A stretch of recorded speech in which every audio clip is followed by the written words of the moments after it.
All right, everyone, thanks for coming on the podcast again. This week we have a special guest. You may have seen him out at the farmer's market. If you haven't, go meet him. He's the owner of an amazing baking, is it a company or is it's Moon? Project, yeah. It's a project. I'm going to call it a company because it's so legitimate.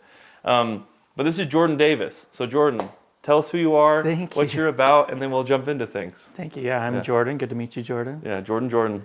That's confusing. Yeah, who am I? I am a Utah boy through and through. Yeah, born here. Okay. Just about an hour south of here. You can see where I grew up when you look out over Utah Lake, driving down the Utah County side. But yeah, moved here 2018. To Utah or to Draper? To Suncrest. To Suncrest, okay. Yeah.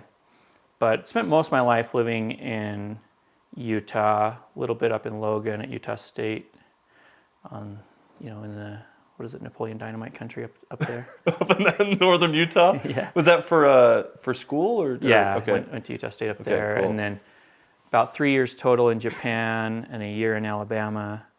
And then mostly here though. So you had a little bit of a boomerang type of thing happen. Yeah. And you went to Japan and then now you're back. So Japanese, you speak Japanese? Yep, I just came from teaching a Japanese class down the hill. One of my two students in the private class tonight is in Suncrest as a high school student here in Suncrest. So let's see how good your Japanese is. So if I was like, Watashi wa Jordan desu. Itadakimasu. Very good. So I don't know what it is you're about to eat, but I should have brought you some bread. I'm about to eat some Rocky Moss. I will bring you bread back, but yeah, itadakimasu would be before you eat. That's all I know. You know what that means though, right? Like the itadakimasu? I don't know. I just know it means like I'm about to eat or something. Yeah, there's not like a really perfect translation, but you're humbly partaking of some meal. And so it's like respectfully You're giving grace, but usually you're sort of giving thanks to who provided. So if I gave you bread where I do have, then you could say itadakimasu. Itadakimasu. So you said your name is Jordan. So a lot of people know me as Yodudan. Yodudan. So our name Jordan, if you take that into Japanese, and the way they would say like Michael Jordan, they say Jodan. But that Jodan literally means joke in Japanese. What? So we're a joke to the Japanese people. If you stick with that pronunciation, now you get to pick how your name gets converted over, or I think you can. So I went with the Yodudan route because J's, if you go like old school Bible, I think through Greek. So the Bible in Japanese comes through Greek. So then my name, like the River Jordan, is written out Yorudan. So it doesn't say Joke River. No.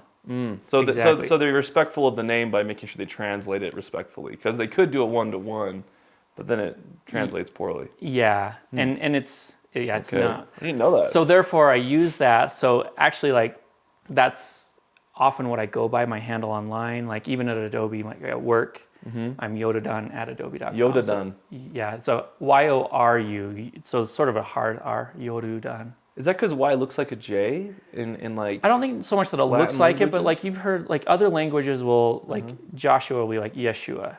Yeah. Or, the Y. I think through the Greek somehow, some way. Yeah, because you seem to be like a language guru. Like you like languages. It's like something you enjoy. Yeah, a lot. So growing up in Utah, did that influence your affinity to languages? Or what made you drawn into languages? Because it's not something people just walk into, is it? Yeah, I guess they had Japanese classes in my high school, and at the time I think it was one of 2 high schools in Utah that had it. Wow. And my dad speaks Navajo. Your dad speaks Navajo? Mm-hmm. What? Yeah, not a lot of people do. Even Navajo folk don't speak it much How anymore. does he speak Navajo? So yeah, he did an LDS mission on the reservation clear back like 1969. Wow. And he still speaks Navajo fluently. Yeah, so my mom's from Albuquerque, so I'm half New Mexican, if you couldn't tell. It's blatantly obvious, yes. Yeah, so every summer going down to Albuquerque, you drive through the Navajo Indian Reservation. Okay. And so that was a chance. My mom has Navajo blood, but my dad speaks Navajo. So you're part Navajo? It is small part. What? I'm also part Draper. We talked about that. So. Which I'm excited to ask about, by the way. Yeah, I don't know too much about it, but I was looking at it a little bit today as we were chatting, like to try to get more oriented in terms of where I came from. Who am I? Yes. You're like, I'm going to talk about myself. I don't really know who I am. Like Zoolander, and he's... You're just sitting here confused the whole time. I don't know what to say. Yeah. What? So what's the connection? Oh, yeah. So I have equal parts Paiute and Navajo. Okay. Because there was Sarah Maraboots Dyson was like Southern Utah. Her mom and dad were from two different tribes. Wow. So she was rejected by both. Okay. So then she was adopted into this family, and then she married and had a couple children. So that's one of my ancestors. Therefore, through her, I have equal parts Navajo and Paiute. But it's enough to claim it, I would say. Yeah, more so on my mom's side. If you see, like my mom's got, you'd see it more, and a couple of my brothers. But what is it that makes them look? Is it they look Navajo? Is that what you're saying? Like they just darker skin, like darker two skin? brothers, darker skin, tan really well, dark hair, okay, and everything. And my mom definitely. And then your dad, where's his ancestry from? Genola, Utah. Genola. Yeah. So my middle name is Glenn. Okay. So Glenn Davis was the first mayor of Genola. And Genola it's Genola, but like... It was first called Idlewild. It was like a train stop near there was called Idlewild. I think I've heard of it. Which there's an Idlewild, California, but Idlewild. Then they took a vote and named it Genola to be confused with like Genoa or something. But so he's from Genola. My dad's from Genola. His mom and dad are both from Genola. And they finally just opened a Genola cemetery, and they're both buried there. Cool. But my Draper great-grandfather that would have been the first one. So William H. Draper, that was what Draperville was named after before Draper was... The founder of Draper. He like walked in, he's like, I'm At least the what guy. It was named after, yeah. They had spent time like in Moroni, or some Drapers had spent time in Moroni, but then, Draper had died in Genola, had lived in Genola, and it was his final resting place, but there wasn't a Genola cemetery. Okay. So Genola shares a zip code with Santaquin. Really? So that great-grandfather of mine, I can't remember, James Arthur Draperson, I think is buried in Santaquin Cemetery. But now they have a Genola cemetery. So my grandma and grandpa, my grandma with Draper is her last name, Donna Draper. So her last name is Draper, which is from and there was line. Draper in Genola too that moved there. And then my grandpa Davis, who is the son of Glenn Davis. So do you feel really connected to like this area? Because it's like you're from here, if that makes sense. Like I reckon. You start talking with a Western accent. No, I think it's probably been 10, 15 years since I've put on any like necktie that wasn't a bolo tie. You have? So you're like a cowboy? No, I'm not necessarily. I went to church one time with my grandma after my grandpa had passed away in Albuquerque. And I noticed I was the only man there without a bolo tie on. Where was this at? This was in Albuquerque, New Mexico, yeah. Okay. So I don't know, I don't know that much about it, but just as a kid, I feel connected both on the native side as well as the settler side, and you're like a perfect mix of both, though, because you understand both perfectly to the point where you can talk about them. I guess a little bit. Like, you ever do the DNA tests? Yeah, mine's 100% European. There's no diversity. Really? Do you get like through Ancestry or through a different source? I did through 23andMe. Do they give you updates every couple of years? Yeah, it just gets more European. It's never like deeper to the center. There's got to be at least a little bit. No, it's like Wales and England and like Ireland. It's just like where everyone's cold and depressed. Perpetual something going on. Yeah. Yeah. But you've done the test before? So I did the Ancestry one a while back. And then every year or two, they'll give you an email and say, hey, our backlog of data got better. We can pinpoint where you're at, where you're from more. Like the map, you can like zoom in further. Yeah, you can zoom in sort of further, or sometimes it jumps. Oh. Pieces of it jump around. Because more people take the test and it links up more people. But, and it also, I mean, how far back do they go, right? Because like I'm half Utah and half New Mexican, but my map doesn't land on either of those states, but it does land in that region. A little bit. So is your dad's settled Genola, or your dad's family? Yeah. But the settlers of Genola came from those original Europe? ones that came up. Well, they had come up from Moroni in Sanpete County when they settled. It's like there. England, kind of. But mainly from England. Like I tracked some of it back. Like I think William Draper was married to a Lathrop, and John Lathrop You've got your ancestry down. Like No, I just learned it today. No, John. No, I was curious. I did pull up some stuff today because I was. If you go on Draper City's website, it says like it's named after William Draper Jr. But you go on Wikipedia or any other site, it says like William Draper the Third. So I'm like, was it Junior or the Third? So I was trying to see who's who. Yeah. But there's no the Third that shows up in like the ancestry sites. So anyway. Yeah. So I was tracking that back, but then I think it was William Draper's. One of them was married to a Lathrop, and Lathrop goes back to like Mayflower days, Plymouth days. Is this just research from today? Yeah, this part was. No, but it goes back, and so I was like, were they on the Mayflower? Thanksgiving's coming up. I need to know. They came on a ship called the Griffin. What if you're like related to Christopher Columbus? You had no idea. We probably all are. It's like I love how thorough you are in the research. I was like, I basically asked people like, just tell me where you're from. Like, you could have just said you want one. Here's the name of the town. No. But I'm really fascinated that you took so much effort to find the answer. That's impressive. I'm still trying. Which would probably, you're probably still thinking it through. Like, I'm gonna have to go home and think this through. No, I do tell people I'm half New Mexican. Yeah. But the Utah side has to balance that out. Yeah, and if you say that just on the surface, like, oh, like, so you had family in New Mexico. Yeah. But you really are half New Mexican, as in, like, the natives from New Mexico are your family.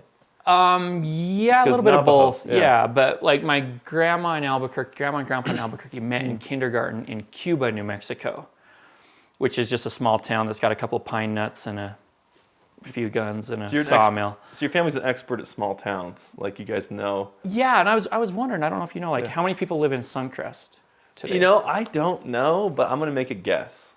And Go ahead, say it on camera. I think there's probably a couple thousand. Is my guess. 2,000. That's my guess. Do you know? No, I bet it would exceed 2,000. What? 2,500, probably pushing 3,000. I think with like Edge Homes, like it has. I don't know if that's part of Suncrest technically, but like it is on the hill. So I feel like there's it's got to be at least 2,000 people up here. I bet more. If you maybe like full-time residents, I don't know. That'd be my middle of the road guess. Yeah, but Genoa was like growing up was probably just under 1,000 people, and now it's probably doubled or something. So you didn't grow up in Genoa, or yeah, I did. My parents are still in the same house that I grew up in. Wow. So what was it like growing up in a town that small? Funny. You're like, I mean, it's all I knew. Like, I think between the ages of 0 and 16, I probably went to Salt Lake City like twice, right? And it was like, was it terrifying to go into such a drastically different place? Because you were like one road, and then you go to interstate exits. What was it like growing up there? I did a study abroad in Japan. Yeah.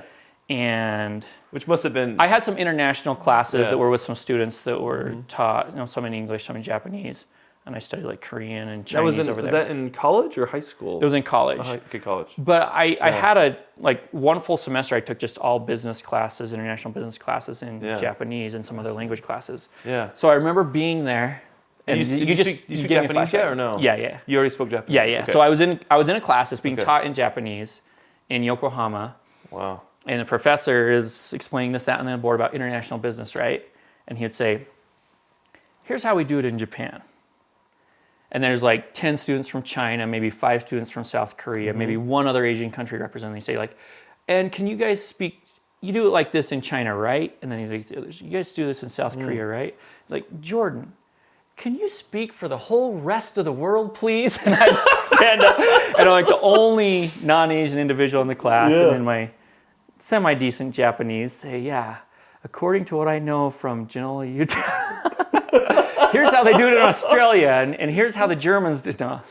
But we have one road, there's one Amazon truck. Here's what we had. We had a mercantile. Okay. One mercantile, we called it the Merc. We'd ride our bikes there. For 50 cents, I could get a soda, Fanta Red Cream Soda. They don't make it anymore. So good. You ever had I remember it, yeah. I remember it. Fanta Red Cream Soda. I could get a pack of basketball cards, which was funny that I ever traded basketball cards because I didn't have a TV. Did you play basketball? I played basketball. Okay. I played basketball, football, baseball. My dad coached us all. I got 6 brothers. So you had some reason to buy them. 6 brothers and a sister, but I would trade the cards on the school bus, but I had never watched any of these people play. Aside from the once a year, you could get the nosebleed tickets if you played junior jazz and go and watch John Stockton. Which you did once, or? I would go every year with Okay. my team. Your team would go and sit on the very, very top row. That's pretty sick. And you wear actually. your junior jazz jerseys. Yeah. Yeah, it's cool. That's Jeff pretty rad. Hornacek, I have his signature on a shirt. So it was like seeing celebrities when you went in. Yeah. But you didn't watch them on TV. You had no TV though. I had no TV, so I see him live. So I trade the cards. But anyway, ride the bicycle to the Merc. Like that's The important. Merc had one gas pump. I think the gas pump fell into the canal. No, it didn't. So you couldn't drive in that year because It's like there's a no cinder gas. block building. The joke my brother always made is like, What is the Merc? I never heard of the. What is the Merc? you've heard of a mercantile, right? No, I don't know what this is. Have you ever watched a Western? It's been a minute. It's like the you've been to general store. Western. It's the general store. Okay. That's it. But why is it called a Merc? Is that just the name A of it? mercantile is like a marketplace type store, like it. Okay. That word. I'm not cultured. That's I that's a word in the English language is a mercantile. Mercantile. So everyone then called we it would the Merc. call ours the Merc. Really? It was Genola Valley Mercantile, yeah. I've never said that before, but I love that you know that. I had no idea. Well, it's all I knew. Yeah. It's all I knew. But yeah, they had a box of Wheaties there for sale, and I think it was there for decades. No one ever bought it. So I had Michael Jordan when he still had hair, Yeah. like his rookie year or something. All Jordans lose their hair, by the way. If your name's Jordan, you're doomed. Yeah, good luck, guys. But yeah, in that little town. So I could tell you lots of stories about the town. We would ride our bike there. Yeah. My first job was just right near there. Like I picked raspberries for a whole summer and got a check for like $21 at the end of the summer. Killing it, yeah. Yeah. Yeah, And then that's my the dad 90s. had a cabinet shop out there, so I worked kitchen cabinets and then So he was working as a carpenter then, kind of? Or? yeah, custom cabinets. He did a lot. He did some like up in Park City and stuff, but mostly sold actually into Colorado. Really? He still does that today, or he's retired? With my now? little brother, he does. So Wow. like my little brother makes some. I just yesterday went down and picked up some custom breadboards that I offer in You guys my make breadboards with, that's sick. classes That's cool. that like fancy little buddies and Yeah. stuff. But He's still out there though, like he's still living out there and working out there. my brother's shop is in Vineyard, Okay. and he does all kinds of custom stuff. What's but- his shop? Your brother's shop? I don't know if he has a name. It's like Scott Dave. Just over there. Yeah. Wow. He'll do like remodels and custom cabinetry Okay. and stuff. But yeah, he makes these custom breadboards that like have a little crumb catching tray in them, Interesting. and I'll use them as a cooling rack. So I sell them in my sourdough classes. So there's like a drawer under it, and like Yeah. there's holes, and then you like pull the drawer out. Yeah, so there's slats of wood, Interesting. and so then it can be a cooling rack. But then as you cut it, so when I'm selling down here at the market, Yeah. when I'm cutting the bread for samples, then the catches. crumbs are catching down. So below. it's always clean. and It's a lot presentable. cleaner, but your kitchen is a lot cleaner with it, and it's a cool little Really? setup. Did you guys So invent that? he had the idea for it. He's seen Really? different ones, but yeah, he's made like a few different versions of it. Gets better all the time. That's cool. But we're Yeah. gonna get a bread box built up around it. So I want to offer soon like a full So it like pulls out of the bread box, but then it has the bread board. It's like a built bread box, in. and it slides out the side, and the bread comes out like a garage door, like the car. Something like that. Yeah, it auto slices. Yeah, But it auto slices for you. yeah, exactly. He's built like roll top desks. Yeah, Yeah, the- like the rolling stuff. So yeah. he's done stuff like that. So Oh, we'll make okay. one with like a little roll up. Dude, woodworking's hard. So like Yeah, I never got good at it. Like, Yeah. I like that you could always do like Control Z or Command Z on a computer yeah, that's nice. and back out. But like if you cut your finger off, which I think most, Has he cut his finger off or the? no, my brother hasn't, and my dad didn't woodworking, but he did smash it off in a car door as a kid with a car that was turned on its side using it as a spaceship. Where, What? but yeah, Genola. So Utah. Genola's got a lot of story in there. Yeah. But when you moved away, what made you move away from Genola? Was it school? Was it like what made you actually leave that place? Yeah, I went up to Utah State so I went to Payson High School. Okay, so Payson, and then when you graduated Payson, then you're like, I need to go to college. Then I went to college Yeah. at Utah State up in Okay. Logan, served a mission in southern Japan, mostly in Okinawa, Okay. with some military folks and the natives down there. And then back to Utah State, back to Japan for Yokohama for the Study year abroad? of university. Yeah, yeah. Back to Utah State. And you were studying business at Utah State, or? I did an Asian studies major. I did a international business major, so a double major, and then a Japanese minor. Wow, that's a lot, dude. Sort of, but luckily to study abroad, like when I left on the study abroad, I said, hey, can I get these credits pre-approved Sure. to count for these other ones for my degrees? And And they were like, yeah. and they said no to They said most no. everything. Like I couldn't get anything pre-approved. And then while the year I was in Japan and I came back, Yeah. they had like rebranded and said, we're international now. Oh. And then they like welcomed me in. So I thought it was going to take me like 5 years to graduate with like 1 bachelor's, but actually in 4 years, I was able to map in all these courses in a way that they wouldn't do before to. So it's kind of fortuitous that you'd spent the time up front. Yeah, because I went to Japan, I'm like, none of this doesn't count on my degree. I'm just going to take what I want. So I studied Korean, I studied Chinese, I took random classes. I took a tennis class over there. Were you studying it in Japanese? Like you're saying Korean in Japanese? Yes. Man, that's like Inception with languages. Well, it was bad, yeah, because then I count to 10 and it would be like what the? half Korean, a little bit of Chinese, and then I'd fall back on Spanish from my mom. Did you ever get stressed though, like that? Because I can imagine that. Neither of those stuck for too long. My Chinese is a lot better now because my daughters do Chinese immersion. Yeah, shei. Yes. Jodan, yes. Like Jordan knows like 8 languages, but only 2 words of each one. And it's not the same too. Yeah, so going back though, like my dad spoke Navajo, my mom spoke Spanish pretty well. So you grew up with those languages around. So yeah, in a certain sense, because as we drive through the reservation, we turn on like the Navajo radio. They have Navajo radio playing in like Navajo. advertisements and stuff. I mean, they did when I was a kid. In Navajo? Yeah, like come to the Merc and get your cream soda today. It's the trading post down there. Come down to the trading post. But we'd stop at the trading post and get stuff there. And wow. But exposed to that. But then they had Japanese in my high school. So one of my best friends growing up was half Japanese. So we studied together with a few other friends. So he spoke Japanese like fluently, being half, or he didn't. Your friend growing up in Genoa. Oh, he didn't necessarily. Okay. No. Okay. No. But his parents spoke it. His mom, yeah. Okay, interesting. So. Yeah, but then you did a mission in Japan, but you didn't speak any Japanese prior besides high school. Right. Yeah. Okay, that helped though. I mean, it helped learn. Was it hard learning Japanese then? Like I think Japanese is easy to learn. It's I don't know. I teach it down the hill here in Lehigh, just to some of the small classes and. What makes it easy though? So it's consistent. It's consistent, therefore it's predictable. And like when the pronunciation, like there's not all the variations, and the number of sounds that we make versus the number of sounds that Japanese makes. I say we as in American English. Like we have more phonetical sounds a little bit, not a lot. Like squirrel or world, right? Yeah. Like it's a weird word, but in Japanese that doesn't exist. Some of those sounds don't, like the R's and the L's, like it's sort of simplified. So the yorudan is sort of like some combination of an R, hard R, and a sort of a D sound, or even an L. So it's spoken much more with the middle of the tongue, like it seems to be a more like even flow. Maybe. I don't know that, but the like the words in Japanese, like Kawasaki. Yeah. Like each one of those little syllables is a letter. And every time you hear ka, you're going to write phonetically when you use the phonetic alphabet. It's always written ka. Okay. But ours, like in English, is O-U-G-H. You could pronounce that like 7, 8, 12 different ways in English. Yeah. So when you're teaching Japanese, so it's fascinating you're teaching Japanese. So you're teaching at a local school, Japanese? Yeah, the school owners are based here in Suncrest. And we got to get them on here. Yeah, bring them on. Yeah, Jamie Hamilton and Greg. Yeah. Jamie, get down here. No, she'll come on. She's great. Cool. She's huge on TikTok, by the way. You can just interview her. You can interview her in Japanese, the whole thing.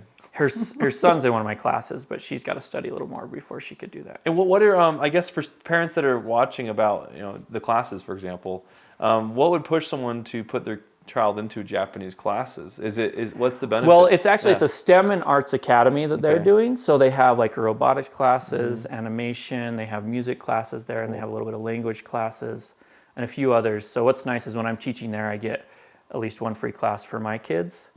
So I've had some have done like a little bit of photography, a little bit of animation, a little bit of video game design. Wow. That they have down there. So it's pretty cool that they got set up. But what would motivate any parent to have a student learn a language? Like I enrolled my daughters in the Chinese immersion because of how it just sort of opened up the world for me, learning a language, right? And then traveling, and you just get fresh perspectives, fresh flavors, fresh friends and connections, and all that comes with it. I don't think I have to lecture you on it. But, well, it's fascinating to me because you have a deep passion for culture, I think. Yeah. And does that come from having such a well-established culture growing up? I mean, Genoa is pretty well known for being Genoa, right?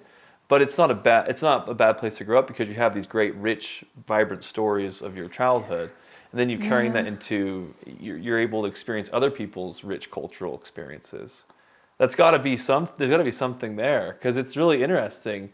how you have such a deep passion for Yeah. appreciation of culture. Yeah, culture Yeah. is, I mean, Yeah. and then we can talk about sourdough cultures as well. Yes. It all ties in.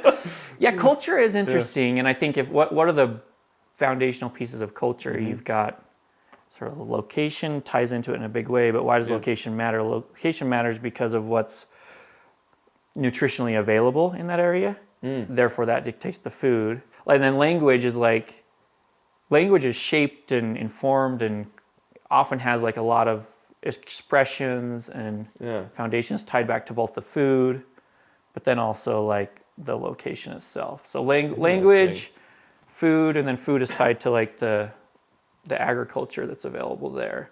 So that all ties in together. So I've noticed one thing, and tell me if I don't know, this is just an observation that Jordan has made. Like if you go to eat like Japanese food, it's in a bento box. It's like a traditional way of serving it, I'm guessing.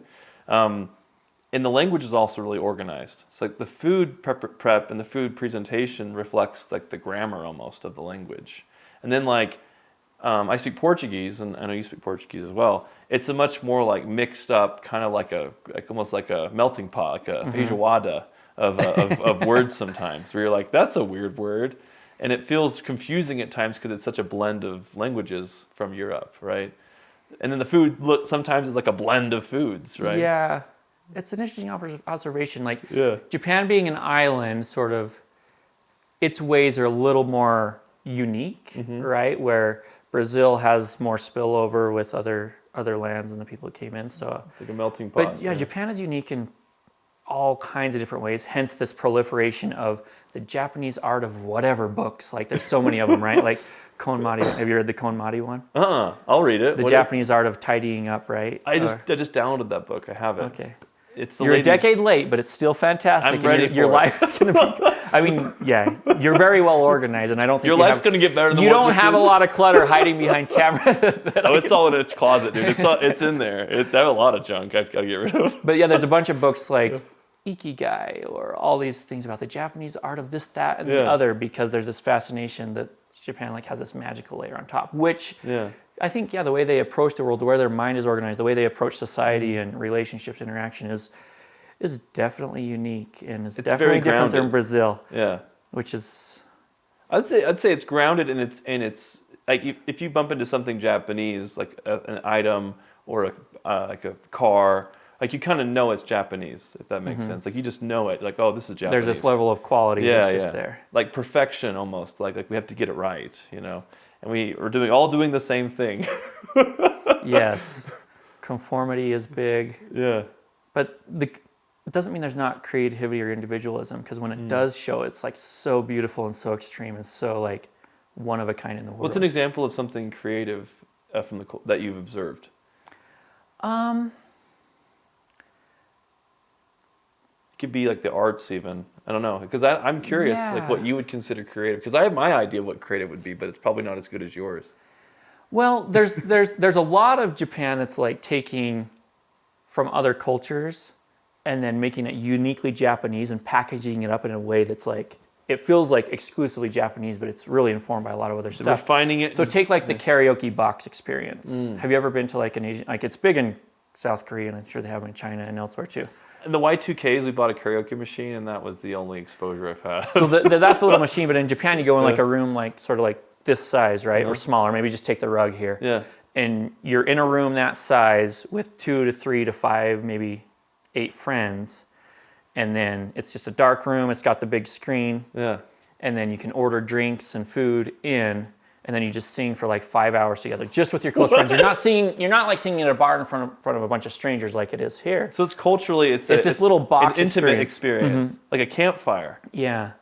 But like the guy that came up with that, like it's so commonplace in East Asia That's today. big there still. It's huge, and you'll find pockets of this if you know what you're looking for. And it's like down in Provo Center Street, they had a little karaoke place that was set up like this. It's not exactly the same, right? 'Cause you can't order melon soda and whatever else. With the marble that you have to like hit down. Maybe that's one that I was looking at, like the guy that like came up with that, like the karaoke machine, and then it bled into the karaoke box experience, is one that I was thinking about. Because I would say that I've observed is like their katanas, like the way they make the iron.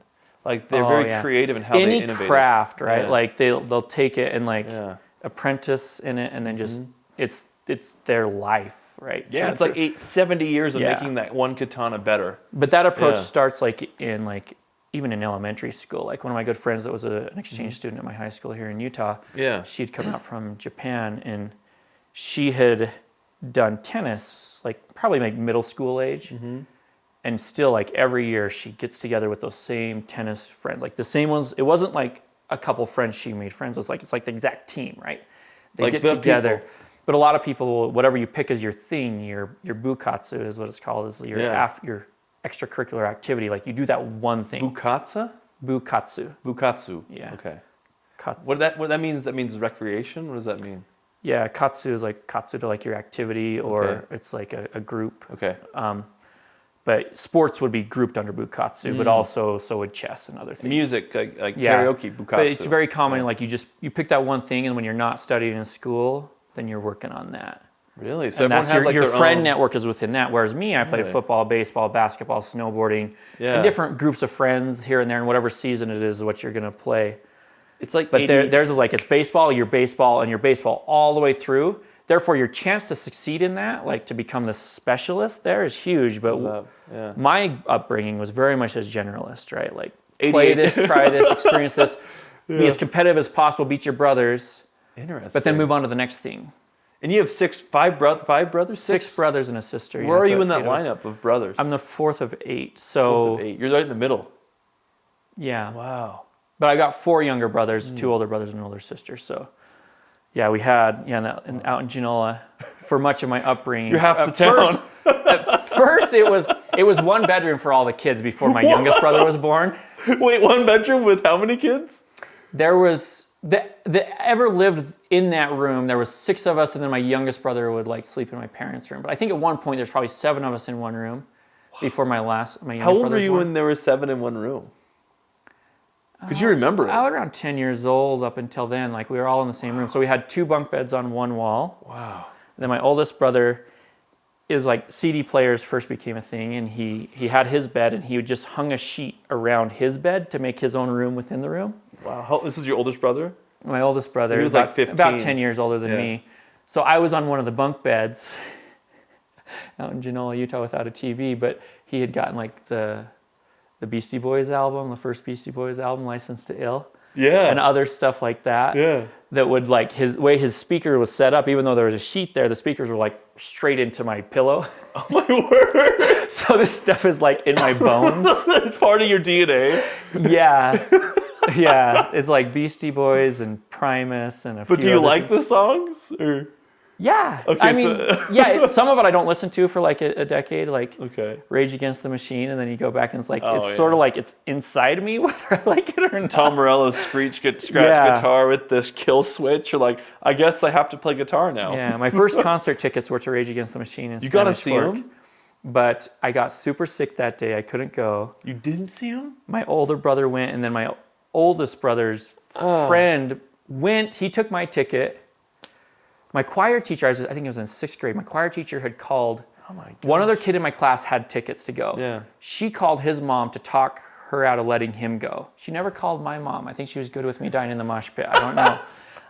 I wasn't that great, but I never missed any school. It was the one day I was sick. Yeah. My friend's oldest brother, who was in high school, or my oldest brother's friend, he was Yeah, staying with yeah. us at the time.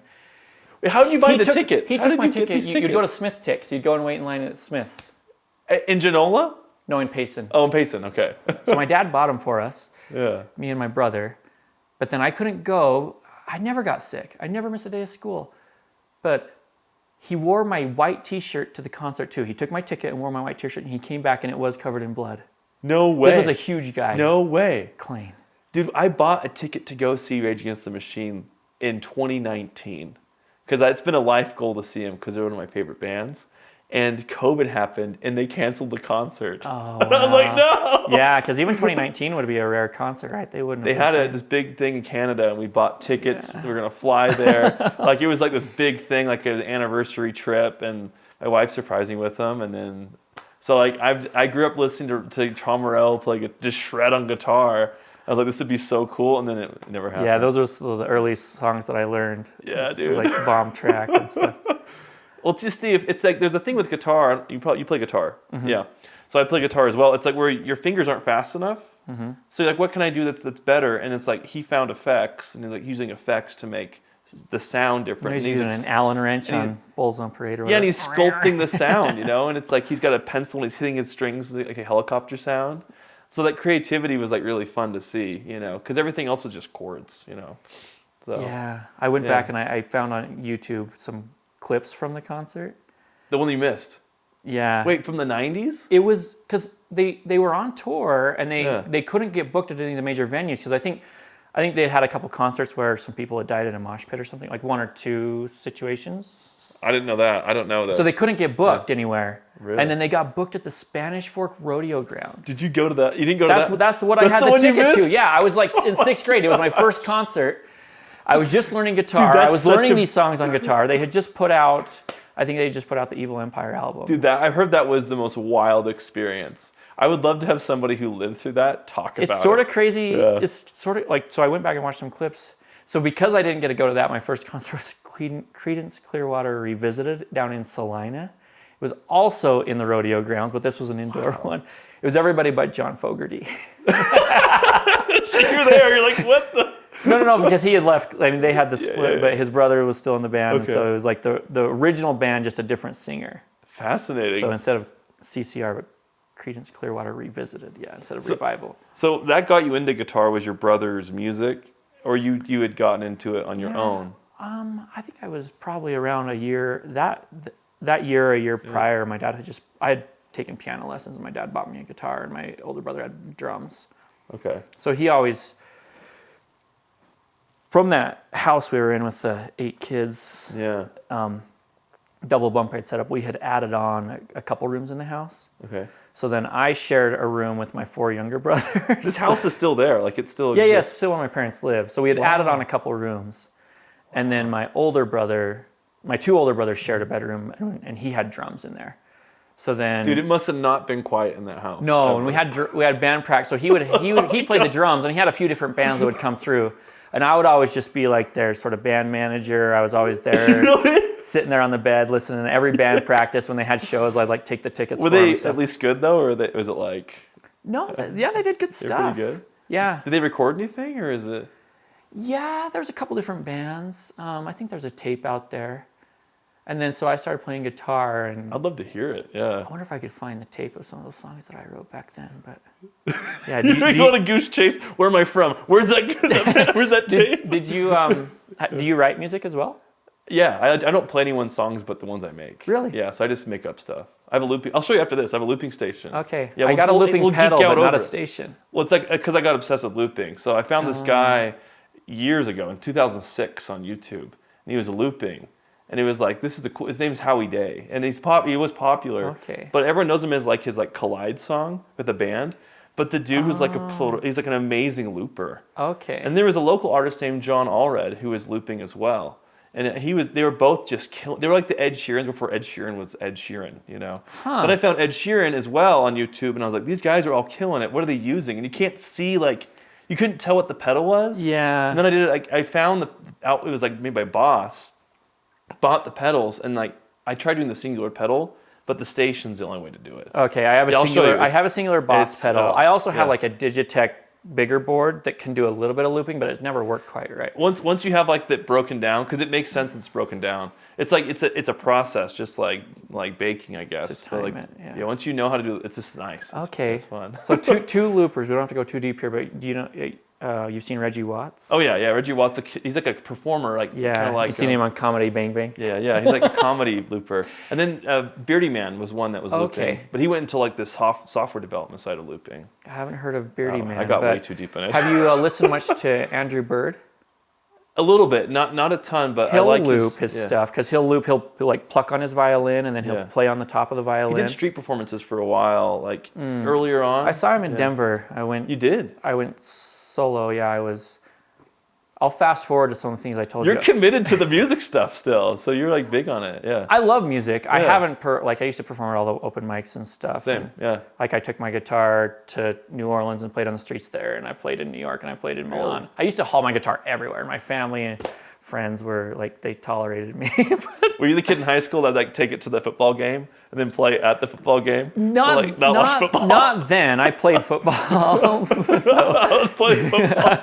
That was You're at least normal. No, I played football, but I played like a lot on trails. Like I took a guitar to the very top of Timpanogos. Really? And played there for granola bars and stuff. Wow. I for a solid decade, I was just writing songs and playing them. I'd never played covers then. Did you record any of them? Yeah, in 2011, I released an album onto Bandcamp. Really? And Google Play Music, which has since died. I should put it on Spotify. We should put it up now, dude. Yeah. I recorded 10 songs. They were like semi-professionally recorded. They were all one take. Like I didn't do different tracks, but a couple of them I did a second track of vocals over the top. You sing on them or? Yeah. I can't sing.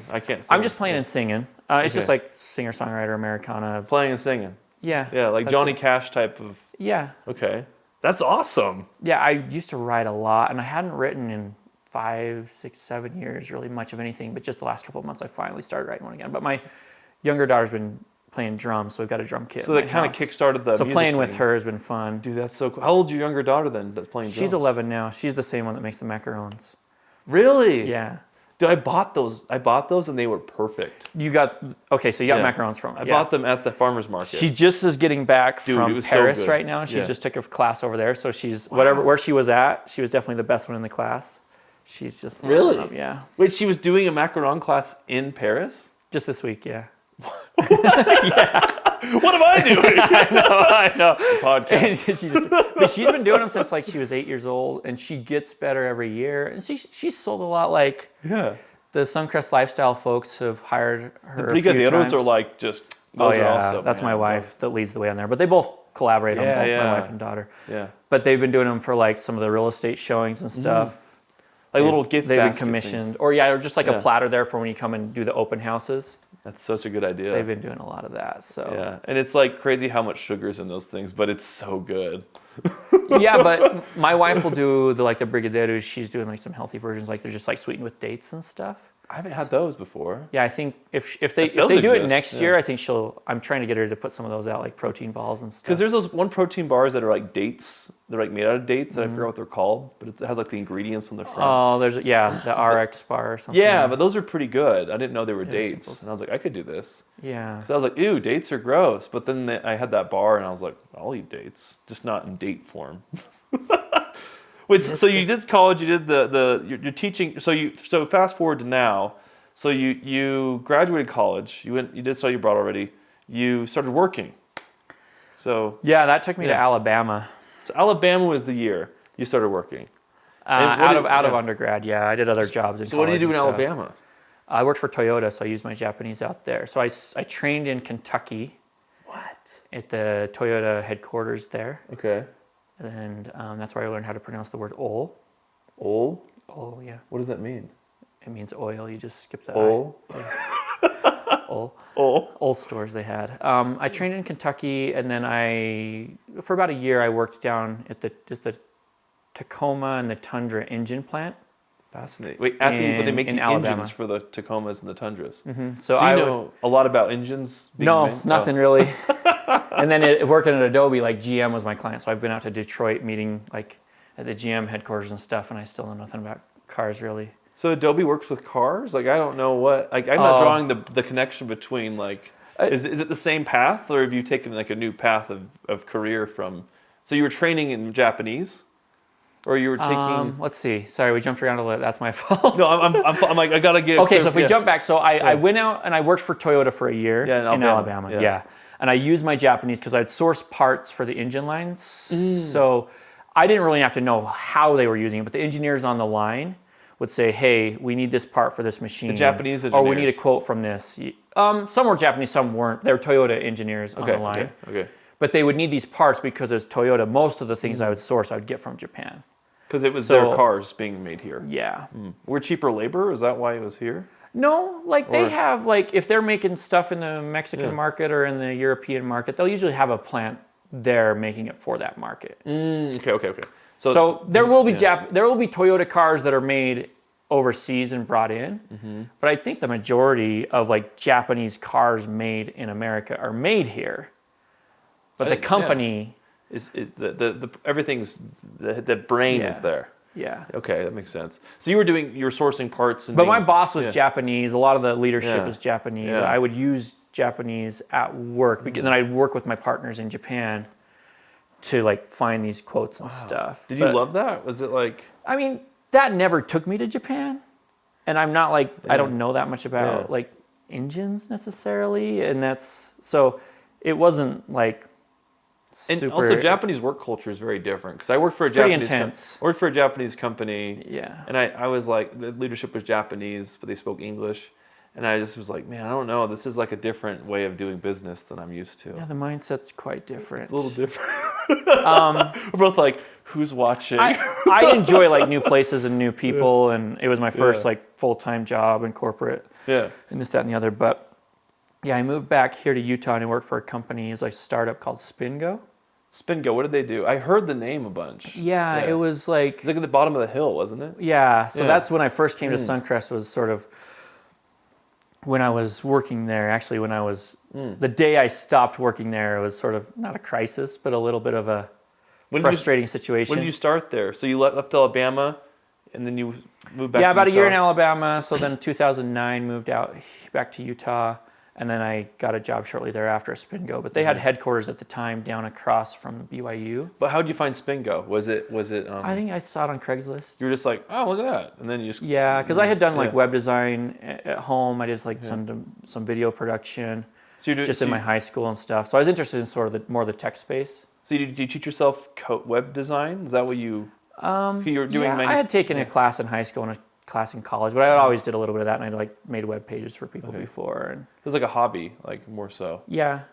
And then you were working as a parts sourcing person at Toyota, and then at night you'd be like, I'm making a website.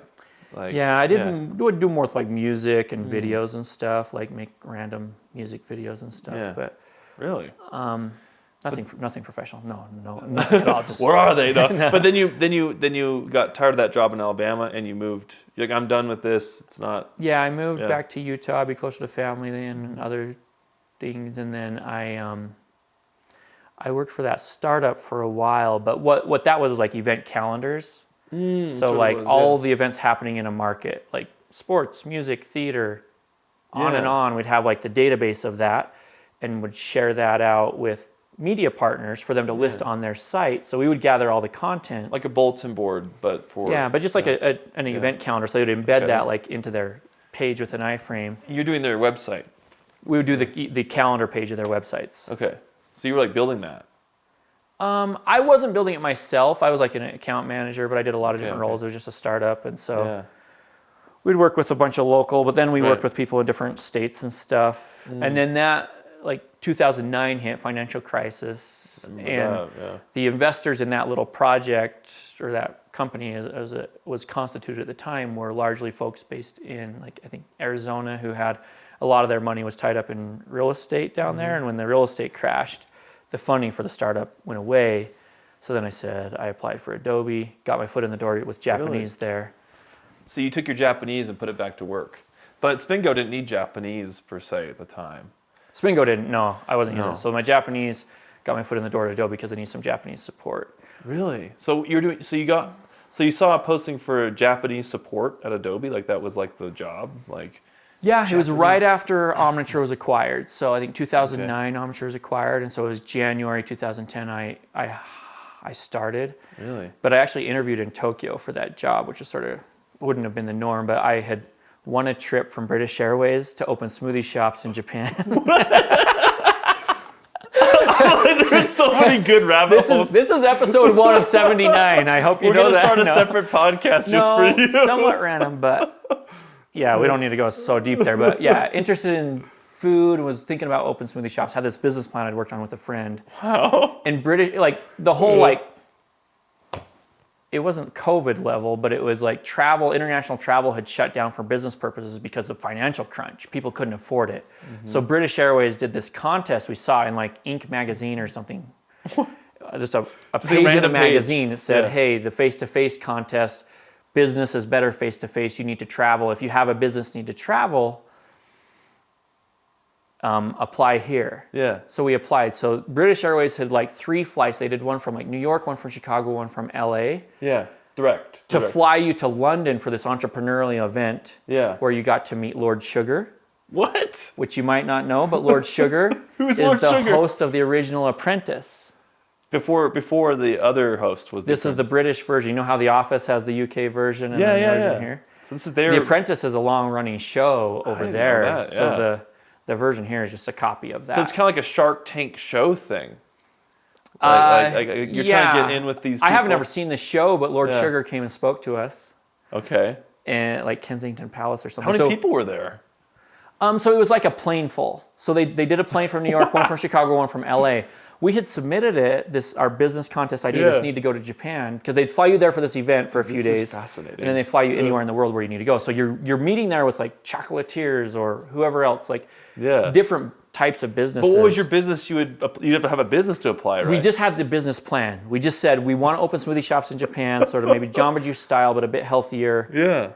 They don't have anything like this over there. Smoothie King was in South Korea at the You time. had this idea before the ad, though. Like you had this idea. Yeah, we had been working on it. We Okay, had met with there's like Emerald City Smoothie was like a chain out of Seattle. We had met with some folks there, and we'd say, do we do it ourselves? We franchise someone. This was on your own. Like you were just like. Yeah. I'm making websites. I'm also making a smoothie thing over This here. was a buddy, like a buddy from growing up had, he had like worked at a Jamba Juice like up at Rexburg or something. Mm-hmm. And he saw the Japanese students just ate that crap up, man. They loved it? They loved it. And he's like, Yeah. they need this in Japan, especially with like the supplements or whatever else and the Yeah. health twist. So he was the one who said, we should do this opportunity is here. So he and I worked on this plan for a while. Yeah. And then we had created an email for the account and we had won the trip, but we'd never used that email. So we didn't even know we had won. We'd won the LA trip, but then we emailed them after and said, hey, we missed the email. Can we still go? And they said, oh yeah, the Chicago one's still going. You can go on the Chicago one. You just got to get yourself to Chicago. Wow. So they flew us to London for the event. And then they flew us. You're working. British Airways flew us to Japan. You were at Spingo when this was happening, or Yeah, Spingo had sort of petered out because it was 2009. so you were in that crisis. No. Yeah. Spingo had died off. Yeah, Spingo had died off. Yeah. And I had applied for Adobe. And I won this trip. You're like in limbo. So then I interviewed, while I was there working on the smoothie project, I went to the What a fortuitous. it was actually the original Omniture headquarters in Shibuya in Tokyo. So Did you ever sit down and think, like, how did this line up like this to get. I don't know. You can never like plan it out, That's right? wild, yeah. So I got the job with Adobe. Luckily, because I had to interview there with people in Japanese and stuff, which was intimidating. But I got the job with Adobe, and my buddy started an MBA. So we never actually opened the smoothie shops, but I've got like the Instagram handle, and it still exists. I used that to try to get my free blender from BlendTech. Did you get it? Not yet. They keep changing their. Dude, mine just died. Yeah, mine's about to die. 8 years is the warranty. Mine died 8 years and 3 months after the warranty. I've got a refurbished one. I think I'm past the warranty. Yeah, I called them and they were like, "Oh, it's buy another one for 30%." So if you sign up as an ambassador and you do enough promotion online, you're supposed to get a new one. But this is the 3rd year they've changed their ambassador program. So I get close to winning my free blender. Yeah. So I keep getting free jars and free spatulas. I've got the apron that I wear at the market, a BlendTech apron. But I'm trying to get the new blender because I grind my wheat for the sourdough with the blender. It's great for it. But I've worn this thing into the ground with smoothies and that. Man, and I didn't use mine that much, but it died, and I was like, this is like an expensive blender. You still have the jars? You toss the jars too? I have everything still. It's all. I don't know what to do with it. It's just like this I'll buy expensive. it from you. Can you fix it? I don't know. I don't want the motor. If I get my new, the jar might have killed the motor though, because the bearings go out in the jars. Oh, because I had to go and get a new one, and they researched said, it. If you try to hold the lid on, everyone's like, "What the?" You can cut all this out. We're keeping it in. Well, I bought a Ninja, and I'm like, this is like. Okay. I don't like cheap Ninja stuff, but their new blender's not bad. Okay. So. My wife got the Creamy for the ice cream stuff. Does it work? We've done it a few times. I don't think it deserves the space we give it dedicated on the counter right now. It's like a fridge unit thing. If you got that and you got an air fryer and everything else. You got like a whole You got to restaurant. take out a storage unit just for the appliances. But I do like the blend tech because you can do smoothies, and then I'll grind up my wheat in there and make whole grain sourdough. You can grind up all kinds of stuff like your batters. I'll mix my sourdough crepes right in there and just straight in there. You don't have to use any measuring cups or anything there because you just measure it right on the digital scale, and then you can pour straight into the pan from there. So it's really, really nice, but I do need a new motor. But you need a free one. I met the dude down at the Blend Tech place, the Will It Blend guy. The guy who blends up the iPhone? Yeah, my daughter and I were there. It was over Thanksgiving break. To push a button, you don't twist, you just push. It was like, I think it was a Black Friday or what, we went in there, but he gave me like a free spatula and stuff. And we were giving ourselves a tour, and he sort of caught us. Like, they have the giant blender, you can go inside. I love I need the free blender, but you have like all this other giant stuff you've done. Yeah. But that blender. Oh, I know. I could pay for I had a house in Saratoga Springs, and when I sold it, like the congratulatory thing for myself was to finally buy my own blend tech. Yeah. And it was a refurbished one. I'm cheap like that. I am too. But it was a refurbished one, and then it had like a 2-year warranty. And so I got a new one of that, but now I'm like a decade in. Bro, it's gonna die. It's close. But I keep getting these free jars from them, so I got like 17 jars. Because the one they're giving away, because the bearings go out in the jars. My jars have been okay. You're cycling them. Do you hold the lid on? Yeah, but you're cycling a lot of jars. It's like we're in the Never same hold the lid on. That will ruin the bearings. Is that what's happening? Well, because like it would blow off. It would fly off, dude. I've got stuff on my ceiling.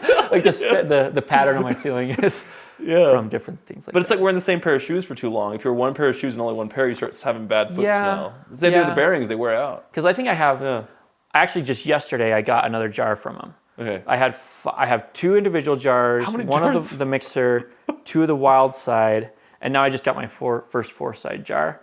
But it's all tied to this one little base. Man, I did get one of the little handheld things, so they keep giving me stuff, but it's not the grand prize. Yeah. Well, because they're just trying to keep that motor alive, dude. They just hired someone new with a marketing campaign, and anyway. We got to get back in there. We'll get you on there. We'll get you on. Someone in Suncrest works there. I know they do. We'll make it where I have promoted so much for them. We're promoting it right now. We're not. We're sort of. We're real.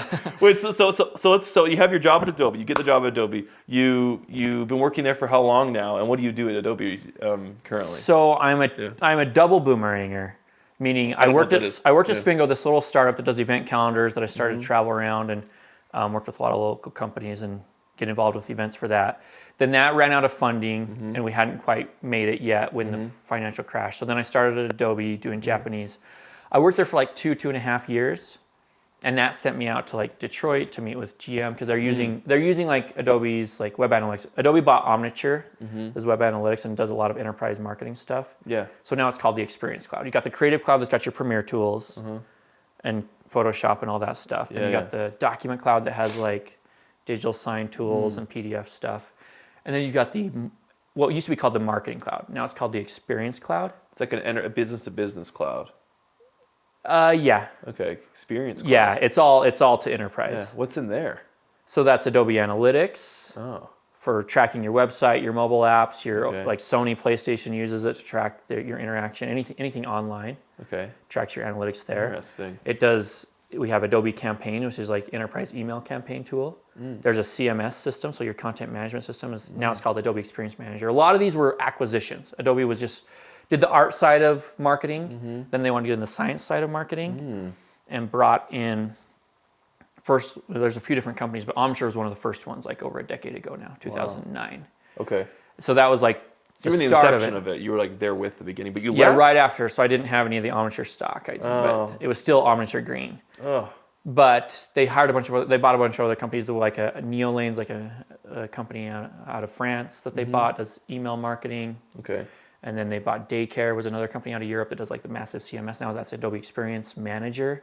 Wow. There's a bunch of smaller companies part of this too. Yeah. But now... So it's gobbling them up. Like these big companies, they get big and they start, we're out of ideas. Gobble, gobble, gobble. So we've got all that, but then now Adobe's now trying to lay this has been laying this unified foundation. It's been hard, I say trying to, in the sense that it's no small feat. Been working on. Yes, but laying the platform, which is like trying to put the foundation of a building in after it's already in place, which you got to put the building up on stilts, and you got to keep everything working. Well, like it starts shifting. So this is like the first piece of the Adobe Experience Cloud that's grown in-house as the Adobe Experience platform to sort of flow all the data more centrally, right? Because you acquired all these companies, some of them can do overlapping functionality. Like a lot of them can send an email. Like we acquired Marketo and Magento and a lot of parallel services. Yeah, exist. somewhat parallel with a distinct feature. Task became Workfront, and Workfront was now acquired by Adobe as well during the pandemic. I remember that, yeah. So, that almost didn't happen. So that all comes into the Experience Cloud, and the Experience Cloud now has the Experience Platform, which is the central data flow, ingestion of data, real-time capabilities to feed stuff out, so that when you walk in the store and you got the app running for Nike, they can push you, or whoever it is, they can push you the hoodie deal to say, hey, you had this in your cart online 2 weeks ago. If you buy it today, you get 25% off. Does it work? Like, do people like... That type of stuff is happening today. Like Disney is using it. I can't share all the details of exactly how, but think about like from a Coke My Style machine. Don't get yourself in trouble. No, but no, it's pretty cool. Like, so you think about the experience, you think about the web page and the desktop computer. Now you take that to like the Internet of Things and touch points and the mobile phones and the location capabilities, and think about like your experience in Disneyland in terms of food, in terms of parking, in terms of real time, in terms of other considerations with your family might need, and how they can personalize that experience to you based on what you've told them as a trusted customer. Like you've trusted them with information about you. Yeah. Now they can use that to optimize in a very, very timely fashion. So it's basically using cookies and geolocation and saying this plus this equals this. Plus a plethora, like any historical data that they know about you. Plus real-time data. Data mined and then but yeah, Google it's ingested. So like not just web page stuff, but think about like, okay, call center data, like Costco, in the store data, your interactions, anything that they might know, they can tie it all together. So that's no small lift to bring all that data together. A lot of it might be done today by way of Adobe tools. So Adobe Analytics is tracking, your interaction on the web page or in the mobile app. So that's already readily available to feed in very smoothly for them to say push notification, email, discount offer, whatever else. So it's almost like Dynamic Link in their creative services products, but with their enterprise products. Where if you use this product, it links up to that one, and it all works. If you use more of the services, and now it's coming together where instead of you buy these solutions, but that's the foundation problems. That's what Adobe Experience Platform is. So what do you do in that realm? I manage the support for Adobe Experience Platform. So the support for like you're like talking to the people buying it, like I just bought $1 billion worth of this, and you're like, konnichiwa, watashi wa Jordan. Yeah, so I manage teams that do that support now. And in the early days, I did that support for Japanese customers for like the analytics side. Yeah. And then I left Adobe, rejoined Spingo. Why did you leave Adobe initially? A couple reasons. One big one was that Spingo had got funding again. And they had reached out to me to help grow it. And said, like a bad ex. Like, let's get back together. Like, it wasn't bad the first time. Sure. Yes. But it was a good opportunity, is what it was. It was, yeah. So I got to come in and sort of be second. I don't know anything about your... No. It's my first time meeting Jordan, so I don't know anything. No, it was a really neat opportunity. It was. And Adobe, it was still early days for Experience Cloud, right? And so it was easy to leave. It wasn't big. Yeah, it was a good opportunity, right? You sort of trade the... So I was flying back, so Adobe had flown me over to India to help train some teams over there. And I was flying back with Adobe while I was in India. I had this interview with the board of the folks there. And I was sitting next to a lady on this flight. We got stuck up on like an airfield in Canada. We were trying to fly to Atlanta. You're in the air, like yeah, and we were stuck on this, we're stuck on the like some runway on a place we couldn't even get off the plane. Oh, you were on the tarmac. We were on the tarmac because there's some issue with our flight. So we're on this plane forever, coming from, I was coming back from India, but it was a European flight. More than that, yeah. We were stuck for quite a while. But I was sitting next to this lady from Mexico, and I don't know the phrase in Spanish, but there's this phrase, would you rather be the head of a mouse or the tail of a lion? Do you speak Spanish? I speak, but I don't know the dialect, the cultural... Yeah. Like, I speak Portuguese better, but I know Spanish because I just pretend to speak it to get paid 25 cents more at a call center. Oh, yeah, there you go. And I learned enough Spanish to speak it, but Portuguese translates to Spanish better than the other direction. It's like one way, yeah. Exactly, yeah.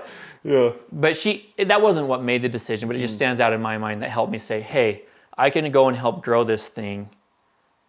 Yeah, that is a good point. And I didn't have to... it wasn't my baby. Like I didn't have the headache of like raising funds necessarily. Like I pitched to VCs and stuff in partnership, but I got to help like run it and establish it, which was really rewarding. It More was meaningful work. Like you go into work and be like, I'm making this happen. Yeah. So it was a trade-off, but I got to do that. I got to do a lot of different things, right? So that's when I traveled to Denver and saw Andrew Bird there. Yeah. And he was doing his looping stuff. And I was traveling for Spingo because I was meeting with like. So it wasn't a bad experience. No. I was joking. I worked with like yeah. No. And no, it's like, I hope I didn't offend. No, not at all. It was a fantastic experience. I love the people that I worked with. Yeah. And it's a startup world, right? Which is never easy, right? It's a grind. And Yeah. I realized for like those 2 years when I was back at Spingo, I didn't pick up my guitar.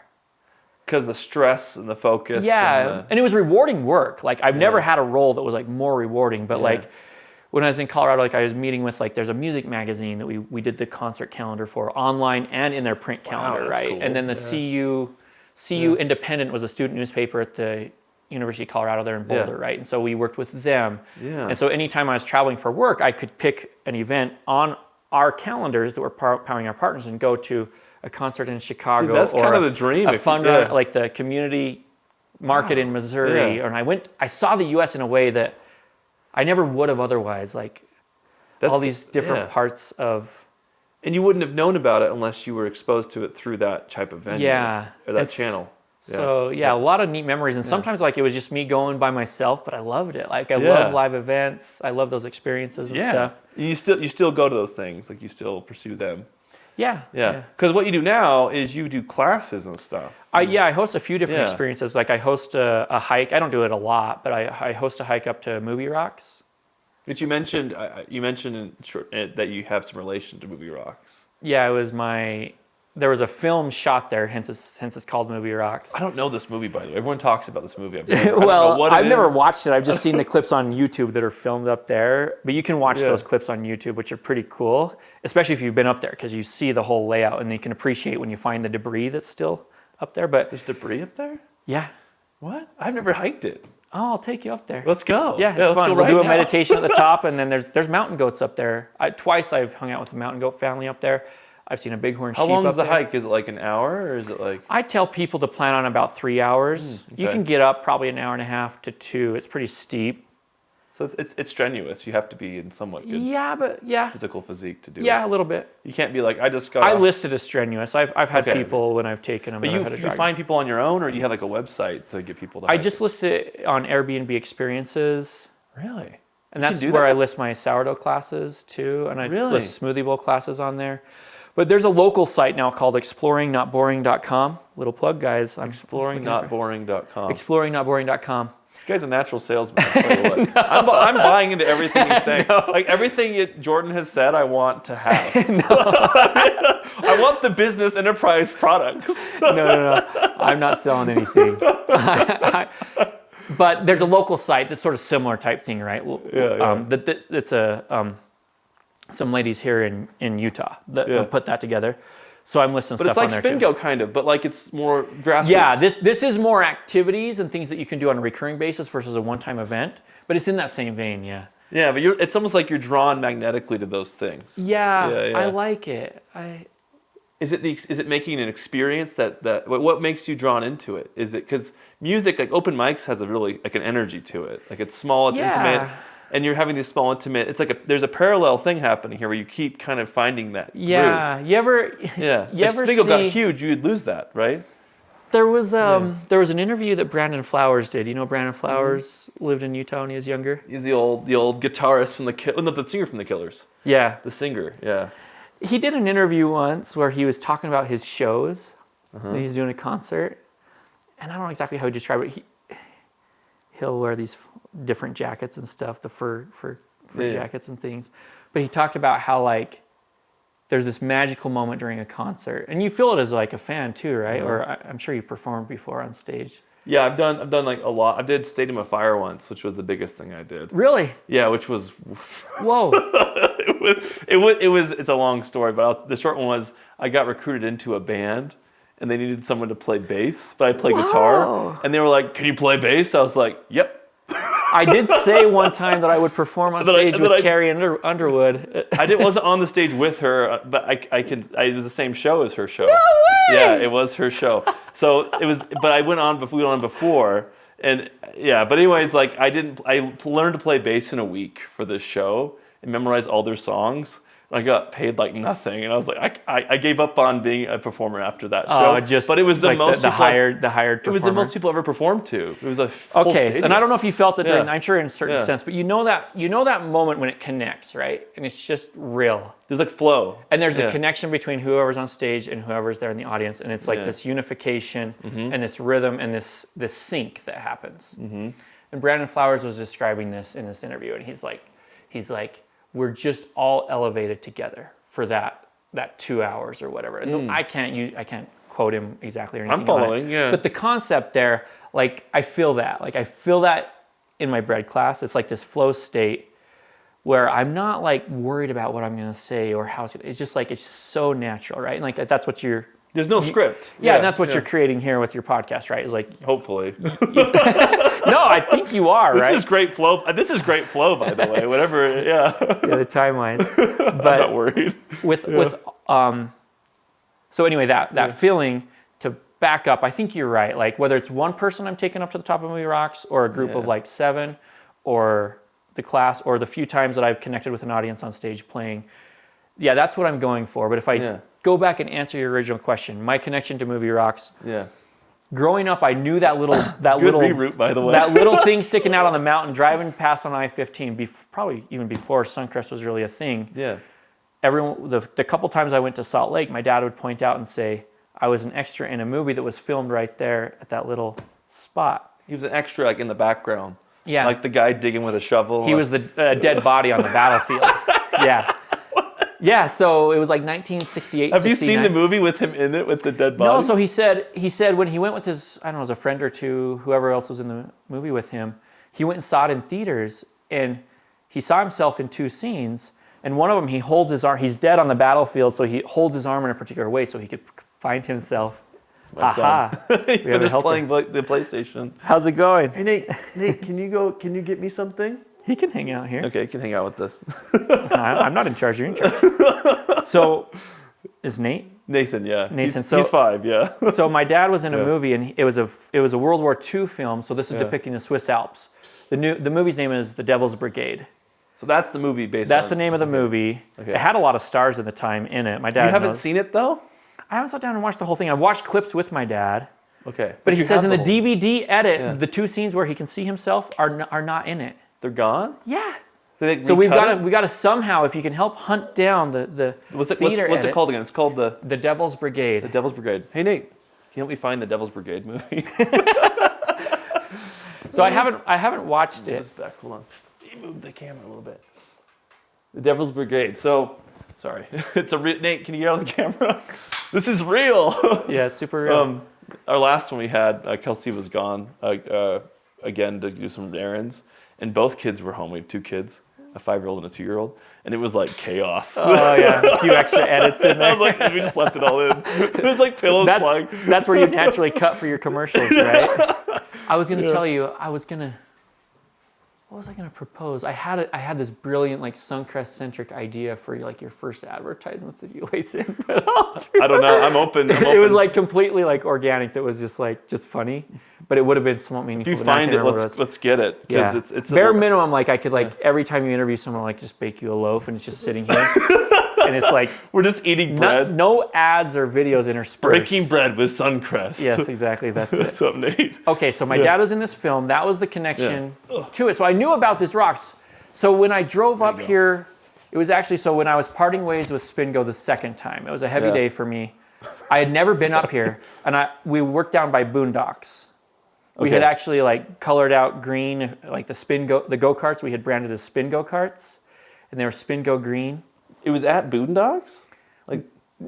We sponsored a couple of the race cars at Boondocks. Okay. But it was right next to Boondocks. Okay. Was where our office was. Our original office, the first go-around, was down by like the BYU Creamery in Provo. Okay, cool. But then we eventually worked remote, this, that, and the other. And the small team that we had assembled, we had an office down there. Okay. So the day that things fell through, like some VC funding came in, and it was just changing drastically. So it wasn't it wasn't my baby in the sense that I didn't have any founder stock. So Yeah, you were just working at it. yeah. I was like second in command, running it, everything. Wow. Like I'd hired a lot of people for my network, and we had a fantastic thing. But it was hard, right? Like our main customer was newspapers, and newspapers didn't have any money left, right? They were like dying. So we sort of had to make the money for them by way of the event promotions on their sites and stuff. But it was really neat work. I guess that operation was sold off to events.com in San Diego, and so we'll see what comes of that. But really, so when did it close then? What year was it? Well, I think there's some of the property, some of the stuff that they built up is still running under events.com. Okay. But they were selling like right when COVID hit, and then live events like all froze. Yeah. So I don't know if anything. There was like an app that was like I remember Spingo being something, and I remember like using it to find a show. Yeah. And it was like 2011. Was it 2011? Was it still around 2011? Yeah. Yeah, I think I found like the Allred show I went to in 2011 on Spingo, but I had like an iPod Touch, so I was like, I didn't have like a smartphone because I couldn't afford the plan, so I was like looking for it on this app. Yeah, we would do stuff. There was stuff on the site that you could use the calendar, but then we were powering a lot of other event calendars out there. That's pretty cool though. That's really cool. It was neat back in the day, but my last day there, I wasn't pleased with how it happened, right? Yeah. And so I was just going for a drive from there, and I just kept driving, and then I found myself in this neighborhood. I'd never been here. So you found Suncrest on like a stress relief drive, where you're like, I'm just not going to stop. Yeah, I didn't know what was next for my life. I was, like a crisis. And so I drove up. I came to the four-way stop. I was just blown away that like this was here on top of the mountain, because I knew about Movie Rocks, but I'd never been up there yet. But now I've been there many, many times. Yeah. And so it was like an emotional moment, but it had this incredible like impact. Yeah. And so then I came up that time, and then I came up for a business lunch at the cafe, an earlier version of the cafe. Yeah, before it was the Royal. So I've seen it a couple times then. But then, like I have ancestry from Draper. Yeah. My lot is right on the county line, so I feel like I live great in both worlds. Really? So like you're in Salt Lake County? Yeah, half the time when I'm teaching my sourdough class, we're in Salt Lake County, and the other half we get to go to... You walk across the kitchen. The Happy Valley, So I feel connected to this place in a few different ways from that. Yeah. But I have to tell you, I sent you a picture of something, and I didn't tell you what it was for. And I know I sent you a few different things. Yeah, I saw the turkey one. Yeah, that was it. I was like, what is going on? Yeah, so I was driving home one day, dropping my girls off at school, and I was in the right-hand lane coming up from the Utah County side, and that thing sprinted right in front of me. That happened today? No, not today. Oh. A few years ago. Okay. But exploded in feathers. I didn't know what to do. And then I got home, and I'm like, that's just going to go to waste. Called the Department of Wildlife Resource, whatever. Yeah. Tracked it down, got the approval to go and harvest the meat. I've never hunted or done anything. Yeah. So that was in my garage, and I had just on YouTube watched a YouTube video how to butcher it. And I had 3 good meals from that. What? But I bring that up just because when I do these hikes and I see the turkeys out and about, and now that like I've appreciated their meat and everything, it just feels like that much more, right? Like you got connected once you hunted. Yeah. Once you've hunted in the place you live. Exactly. You're from here. But there actually is really good meat. That's how I had a deer last year going down the hill. And I was like, man, that's a lot of meat. But I've never. And then I was like, I probably should just pull it off. I don't know if you can. Yeah, I think for any like different animals are different, but there's a lot of turkeys right now. I called like 4 or 5 places to see if they butcher it for me, and none of them would. They wouldn't butcher a turkey. Butcher the turkey, yeah. Like Weird. These like places. I don't know. That's what but they do. Have you done it more of that since, or is that like your only time? You see a turkey, you're like, and you hit it on purpose. So if anybody does come to my sourdough class, there is the feathers. I got the feathers in there that really from the bird, and then like if you get mirroring tail feathers, then you can make really good fly fishing flies that I gave for my dad. And really, stuff. You fly fish then as well, or no? My dad does. Oh. I have a pole that he gave me. So now you're doing the sourdough classes every single week, or is it like usually twice a month, something like that. Like twice a month. 2 weeks ago, I taught one down in Austin, Texas. What's the company name called? It's Moonbread. Moonbread. So why Moonbread, and what got you started on sourdough? Yeah, so I learned sourdough right when I moved up here. I started a starter. Which was in what year? It was 2018. 2018. Okay. Yeah, so one of the first homes in the Edelweiss community, even before all the Edge homes were built. So I was hiking around through there, and about once a year I'd pick a new food project like smoothie bowls and Thai curries and okonomiyaki. It's like a special interest project. Yeah. And I had sold food online, like okonomiyaki Japanese dish I'd sold online before, and I'd done the smoothies before. Online? Oh, like the class online? Or the food? I'd sold the food, like, like I'm interested in like the sharing economy. Uh-huh.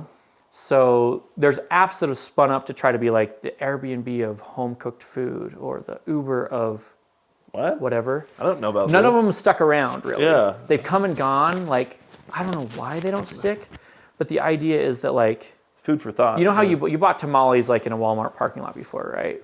What? No? Yeah, I have. Yeah. We all have, right? Yeah. And like technically that's not legal, but these are platforms to try to facilitate that and legalize it, so kind of somewhat legalize it. Yeah, make it more consistent. But like you've got a neighbor that can cook such and such a curry. I and buy a neighbor stuff on Facebook from people. Like there's a lady that makes like chocolates, but you can sell your bread on Facebook too, right? Like you. Yeah, now I can. 2018 actually, they passed the Utah Homemade Food Act. Whoa. That if you're not selling it for resale and if you're not selling it with like any unpasteurized milk products, there's like a couple of rules. Interesting. Then you can sell it direct to consumers for certain goods. So bread I now can, but prior to 2018, I couldn't. That wasn't the reason I learned then, but I moved up here. I didn't know about sourdough. I wasn't like a connoisseur of it or anything. I just liked cooking and food, and I wanted healthy stuff. I wanted the original bread, and I knew that like you sour don't know where it's from. Exactly. Sour don't know. I didn't know like why is gluten such the enemy? Yeah. If bread was the foundation of civilization.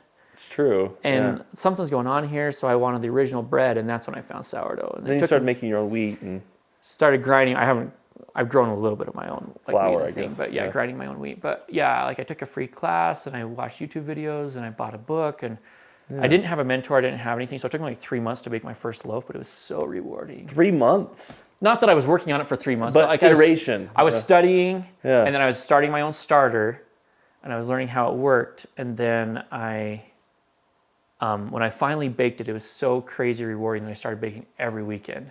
Really?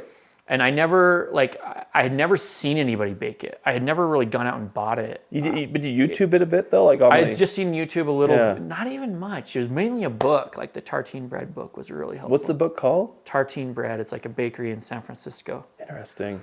That was really helpful. It's like instructional how to do it? Like it teaches you how to do it? Yeah, just sort of step by step to do it at home. But anyway, long story short, that was sort of got me going. The cameraman. But I learned how to do it, and then people just started knocking on my door. What's the recipe? Where's your bakery? Because you were selling it, and they were like eating it, and they're like, "This is good." I wasn't even selling it. I was just giving it away to some people. Just giving it away. So you'd make like a loaf. I would make 8 loaves every weekend for 4 months after I first learned. Every weekend I would bake, and it was like it's just as easy to sort of bake 8 as it is 2 because you just got to wait most of the time. Rising the bread. So I usually keep 2 for the family for the week and give 6 away, and then just people started knocking on my door, sleeping on my couch. I was teaching them for free, but they'd have to be with me for 72 hours. Oh, really? Yeah. So they have to come back like this. Come back tomorrow, and we'll do the next steps in the morning, and then wow. Because it's a long process. Yeah. And I do it all by hand. I don't use a mixer or anything. What's up, Nate? Do it in your room, okay? You can grab it and bring it in your room. Thanks. Okay, take it to your room. So the class is still 2 days, or do you prep some of it? No, it's a 3-hour class. 3-hour class. So 3-hour hands-on workshop. So I prep everything in advance now. So you've changed the format a little bit to be more I've established it to package it as a commercially viable. So it's fairly successful because it's been running. Yeah, I've been doing it for over 5 years now. Taught a lot of people from out of town. I've taught a lot of people in the neighborhood, and that's the market's fun for me. I'll sell a couple dozen loaves of bread. Yeah. Whatever I can get baked that week with my day job and my family and everything. So you're squeezing it in everything else, like you've got that. Yeah, it's hard to bake a lot of loaves at once because you want it as fresh as possible. Yeah. But it's super fun to do the markets because I just get to meet a lot of past students, right? So what's the difference between like yours versus like something you buy at the store? Like what's the biggest difference? You mean just even buying sourdough at the store, just or like bread at the store? If you did this versus this, like what's the difference between like your sourdough bread in your class versus like something that's at like Smith's The sourdough they sell at Smith's? I don't know. Or even any bread. Any bread, yeah. So, yeah, there's a couple big differences. Most bread that we're familiar with in the Western world, if you think about like the Wonder bread, pre-sliced bread, it's like not only is the flour only white flour, so it's just the endosperm of the grain, which is just the starchy carbohydrates. It's also got tons and tons of additives in there, and it's not fermented. It doesn't ferment? Yeah, so the way that it's leavened is with active dry yeast. So they'll get this one strain of yeast that will balloon up the gluten that's present in that endosperm or that white flour, and it will make it fluffy and nice and appealing in terms of texture. Yeah. The trade-off to that is that you don't have any of the bran, so the whole grain is not being used. You're not getting the bran or the germ from the wheat. So you're missing all the fiber, you're missing a lot of the vitamins, minerals, the healthy fats that are there. The digestive health stuff. Yeah. And it's also not fermented. By not fermented, meaning like the original leavened bread, we go back in time, they tie it back to Egypt, and there's a big debate about that. But it's a sourdough culture where you have bacteria and yeast working together. It's a collection of like wild yeast that will ferment the flour. It will break it down, and it will take the complex sugars, it will use enzymes, and it will take those complex sugars to simpler sugars that's better for our system. It's more stomachable, and it doesn't spike your blood sugar level so much. So the glycemic index level is more in the 50s as opposed to in the 70s, high 70s. So it's a low the glycemic. fermentation process is slower, but also more pure. Think about the bacteria and the yeast as pre-processing or unlocking the nutrition that's in that little seed. It like breaks it open. It unlocks it. And think of like the enzymes are actually like little keys that are like breaking these molecules apart, or the more complex molecules. Well, the proteins were like, it's like the curliness. So it still has gluten in it, but the gluten has been fermented and broken down and sort of weakened in a sense. It's more like it's more controlled, but it's so much easier on your stomach. Yeah. If you eat it with other things, and the flavor is fantastic, and it's really flexible. You can control the flavor. You can ferment it for longer, for shorter. You can do all different kinds of grains. So if you say you go down to the grocery store and you order a loaf of sourdough, there's better ones all the time now, but a lot of times it's just white flour. A lot of places are actually adding in like chemical flavor to give it more of an acidic flavor. And they're also using some active dry yeast together, maybe a little with the sourdough starter to speed up the process, or they might be giving you a little bit of sugar. Even in Austin, I was in Austin a couple weeks ago, and I ordered a sourdough pizza, and I found myself back behind the scenes rummaging through their flour sacks, and the chef caught me. What? You got back there? So I asked him a bunch of questions, and he said, "You tell me about your sourdough process, and this, that, and the other." And I was teaching a class and the next day, but they were feeding their sugar, so it speeds the process up. Yeah. Which it will balloon up faster, and you can get pizza faster. But the trade-off is you're not giving that slow time to ferment and break down what's in that seed, so that it's how we ate bread back in the day when So you're really connecting at a very intimate level with like people from the past. Is what you're doing more so. Yeah. It's like this bridge to the past is what the sourdough really is. It more is. so than this is a product. This is an experience that people have had before now. And I thought it would be annoying for all the steps involved and Yeah. waiting, but it's actually really therapeutic, the process too. So I really enjoyed it. But I like that. You can fiddle with rye flour, with spelt flour. I got some flour from a guy up in Box Elder County that's experimenting with a perennial grain. So it's like a mix of like wheatgrass and this prairie grass. That he's growing. That he's growing some plots and he wanted me to experiment with it to try to see the commercial viability of this. Yeah.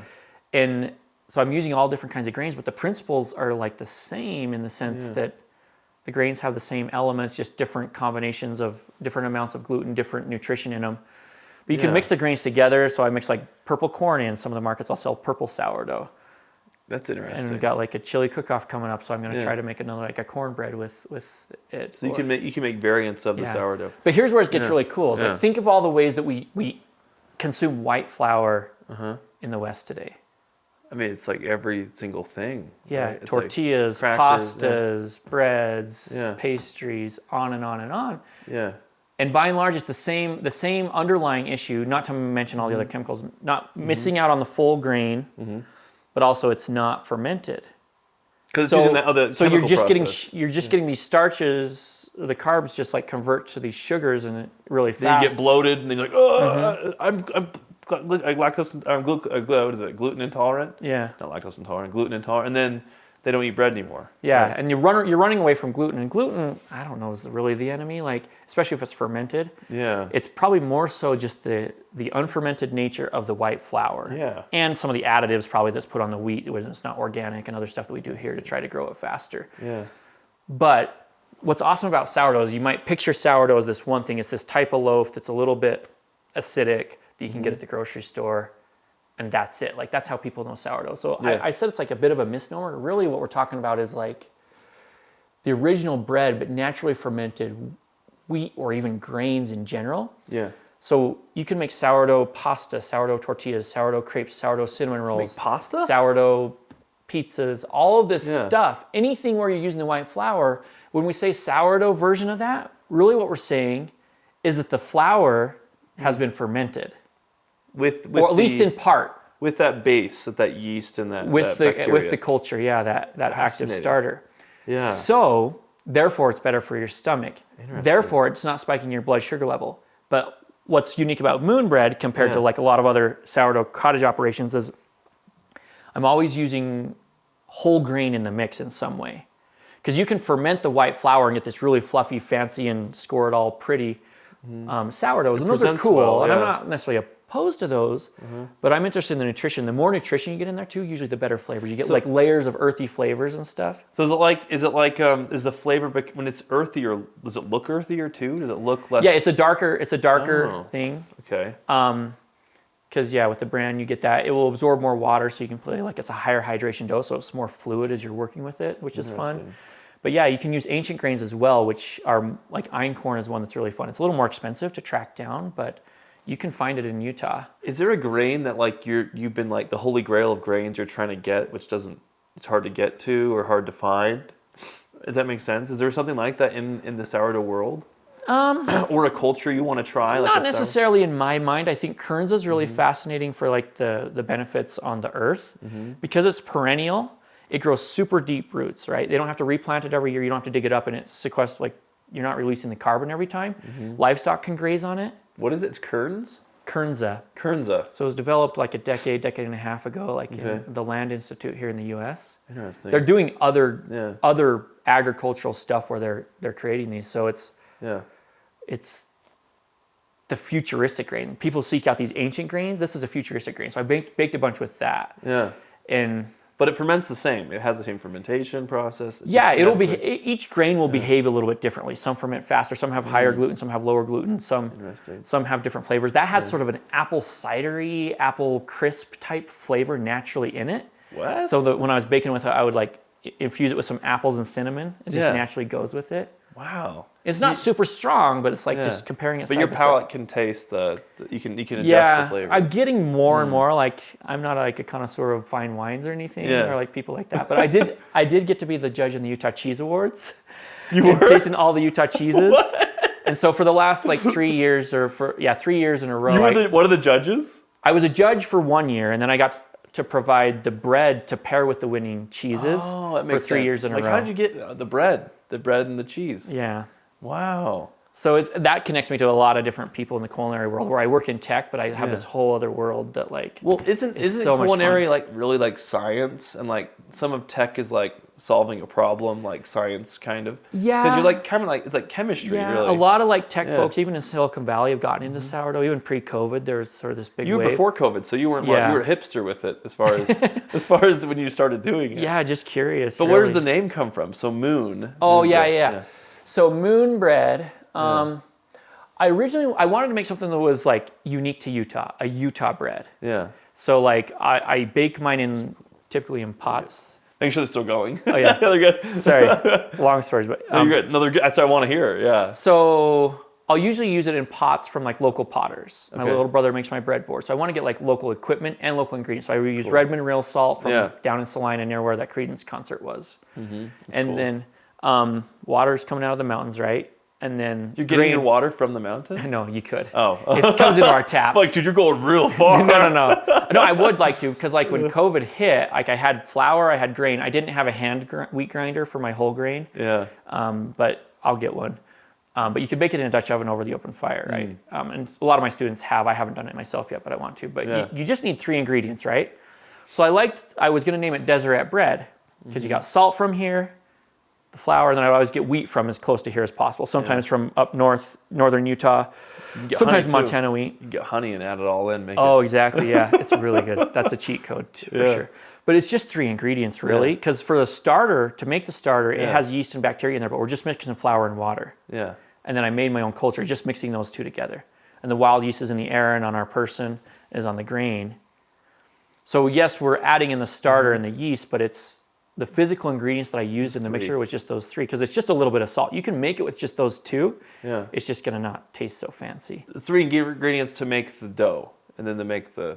To make sourdough, yeah. That's how bread is made, right? Yeah. That's what drew me in. Like, I wanted that simple, just like the way people could make it without fancy equipment and everything else. And so that's why I still mix it handmade. I'm not using thermometers. And every loaf I make is quite different. Interesting. So if you bought a loaf from me one week and you loved it and the next week you didn't, just let me know and I'll make you another one and it'll be different again. In terms of shape, in terms of the flour add-ins, sometimes you're using different flours and stuff. But Deseret has 3 E's in it, right? So I would do this score on the top of the bread, which is a sharp 3 and then a sharp E, and those would come together like that, like mountain range, and they'd open up when the bread does the oven spring, and that creates that fancy ear, and so it looks like sort of like this mountainous, sort of like our mountain range here. Yeah. But I found like the LDS Church in their welfare system, like in the late 80s, had this Wonder Bread equivalent that was named Deseret bread. I don't know if they still produce it, but I didn't want to be confused with that because of my product was almost like the opposite of what that was. Well, it's not welfare bread. And so the spirit behind it was, okay, the 3 E's, and those were the 3 ingredients, and that was my signature on the top of the bread. So I wanted to keep the 3 O's, and then also with the 3 O's, and it looks like the surface of the moon. I typically do those round bowls, right, in the pots. Yeah. So the round-shaped boule, meaning ball in French. There's your language piece. There it is. Yeah. But so I kept the 3 O's, but I can also get that domain name and that Instagram handle and that everything else with the 3 O's. It was unclaimed. So so everything that I teach just in groups of 3, right? There's the 3 elements of the grain. You got the bran, the germ, and the endosperm, right? Okay. And then on and on and on in groups of 3. And I could give you the whole class right now if you want, but you should just come down. I don't want to steal it. Yeah. But it's all like just sharing is fun. So I launched that. So that was 2019. Yeah. When I first taught, my first class was 3 students, just people from here in Suncrest, right? How does someone sign up, by the way, for the class, like today? How do they get in it? Like if you live here in Suncrest, the preference would probably just be to message me on Instagram. Okay. They could sign up on Airbnb Experiences or these other platforms, but then we're paying a percentage out there. What's the handle for the Instagram? Moonbread. So at Moonbread? Yeah, with the 3 O's. At Moonbread on virtually every platform. There's a LinkedIn. There's a Reddit. There's a Reddit. There's a YouTube that has 2 subscribers. One is me, and I don't know who the other one is. There's a 4chan. Yeah, Moonbread is out there. That's the easiest way. But like a lot of probably about half of my students today are from Suncrest, and the other half are like a corporate group or someone that's coming into town for ski in Park City. But I've taught a lot of people from out of country, and Des has traveled the world and has offspring all over the world now. And I've mailed a bunch out. Just last week, I mailed some to the UK. I mailed some back up to Canada. I mailed some to different states. So it's like a thriving business. It's like going. You're at the farmer's market too, selling the bread. I sampled the bread. Oh, yeah. And I was like, wait, is this the same guy that I saw? And it is. Probably is the same guy. I'm not wearing shoes, whatever else. But yeah, I set a mission. I don't know exactly where it'll take me. It's taken me a lot of fun places, and I'm learning constantly. So I'm not overly fixated on the commercial side of it, but it's definitely paying for itself.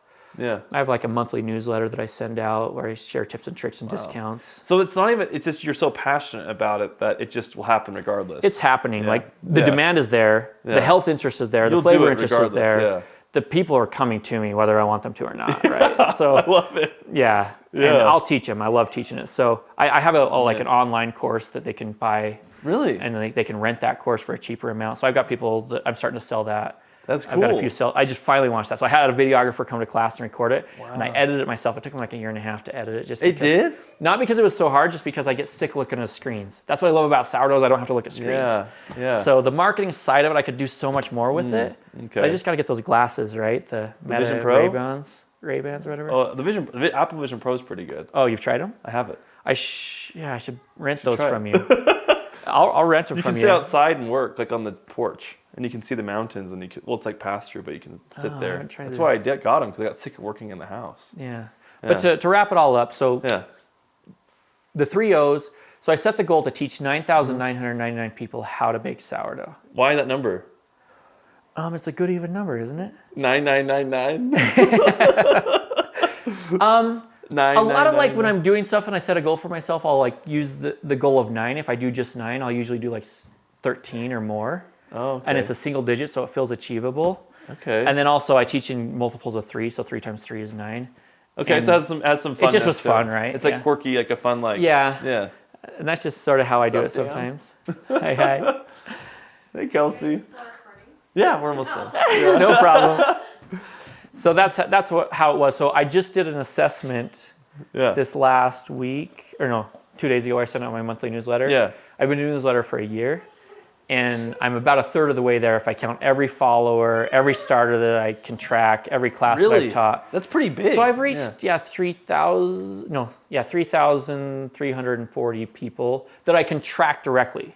But what's cool about it is it just cascades, it ripples. Yeah. Like just last night, I found out a lady that took my class like 2 years ago on Instagram. Or she messaged me on Instagram last night and said, "Hey, I started my own cottage bakery page. She's selling up in northern Utah. She's selling sourdough. There's a lady out in Saratoga Springs that took my class. She has a cottage bakery going now. Wow. A guy has taught classes like in Cottonwood Heights, in Holiday. A lady in California that came and taught my classes, teaching her own classes there. So you're now. inspiring them to start their dream of doing it. Yeah, and they're sharing it. So it's reaching people. That's So I can't cool. track any of that. Yeah. So how many people have I reached? Because I would much rather teach someone how to bake it, because it's a lot of work to bake it and sell it. And then I tell people that came to my class, like, I'll sell it to you, but I'm going to charge you 3 times as much because I know you know how to make it. But they'll pay whatever I ask. Yeah. Not that I'm charging ridiculous amounts, but I put a lot into it. Right. And I buy good ingredients when I You're do add-ins sourcing and it stuff. yourself. You're managing it yourself. It's like you're a chocolatier with bread. Yeah. Yeah. So, but Is that a good parallel, or is that? I mean, because I think it is. I went to a chocolate class and it was like really. I want to go. It was in Salt Lake, but it was like it made me want to. But you see the art that's possible. But they had a with it, bread right? class. Yeah. I was like, I want to do the bread class now, but you have a bread class. I'm gonna come to your bread class. Yeah, come on down. Date night. Bring the kids. Just gotta can the kids come? Yeah, they can. People brought their pets or whatever else. It's super chill. But yeah, I just have, it's a nice setup with nice Suncrest views out my window. And we just bake, and we usually do sourdough pizza at the end. Really? And I This just is in help 3 people. hours. Like you get all this in 3 hours? Sometimes. Yes. If my wife's watching this, she knows that I have done it. We are watching- ambitious, but if the people are plugged in and we're on that high together, right? Why stop? when you Yeah. can So I get say there, if you want anything you want to pair with the bread, anything you want to put on the pizza to top it, like I've got the dough flowing. So we do a starter race, see whose starter grew the most by the end of class. They take that home with them, and then they make dough in class that they take home and bake. Yeah. We bake dough that I prepped in class. We eat that, and then I'm like, I used to just say, "Here's how you do the pizza," but I'm like, why don't I show you? And then You just kind of keep snowballing. yeah, but every class is a little bit different. We've done sourdough crepes in class. We've done sourdough focaccia in class. Really? We've done different stuff.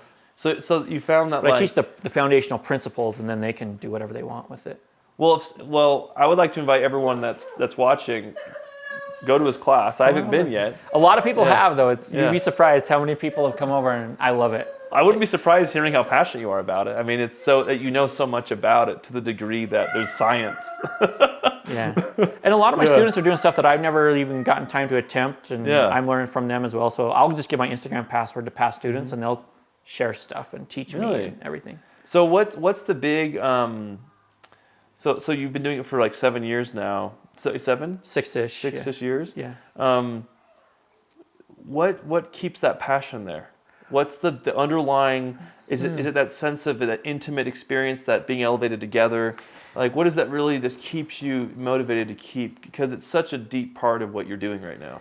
Yeah, I'm working on something that I hope will be big. It's really meaningful to me, in the very least, the research tied to it. So I'm excited for how that will come together. But I'm constantly learning. I'm constantly discovering new flavors. I'm learning more and more about the human body and health, constantly connecting with people.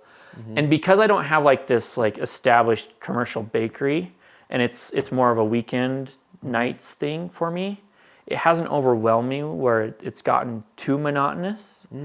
But like teaching a class in Austin, Texas was a massive challenge. It was so hard and it was so much work. But I'm learning so much in terms of how to approach it. You take all your ingredients with you on the plane and all that. Yeah, I was buying bowls at Target and I was scouring the flours available at Whole Foods, and I was trying to deal with the heat and the humidity and like deal with the fact that I'm in an Airbnb that doesn't have enough space and I don't have all my tools, but it's fun. Like, but it's worth it because it forces me to learn it and just understand the basic principles in an even clearer way, so that when I teach it, I can just give it to you without overwhelming you in ways that you can start, that you can build on. So it can take your like brain and make it focus in laser focus for a certain dedicated amount of time, no matter what has to happen. Yeah, and that's the beauty of like you've edited videos, right? To whittle it down to get that clear message is hard. Yeah, these I leave pretty open because and that's good. It's not for a company. Yeah.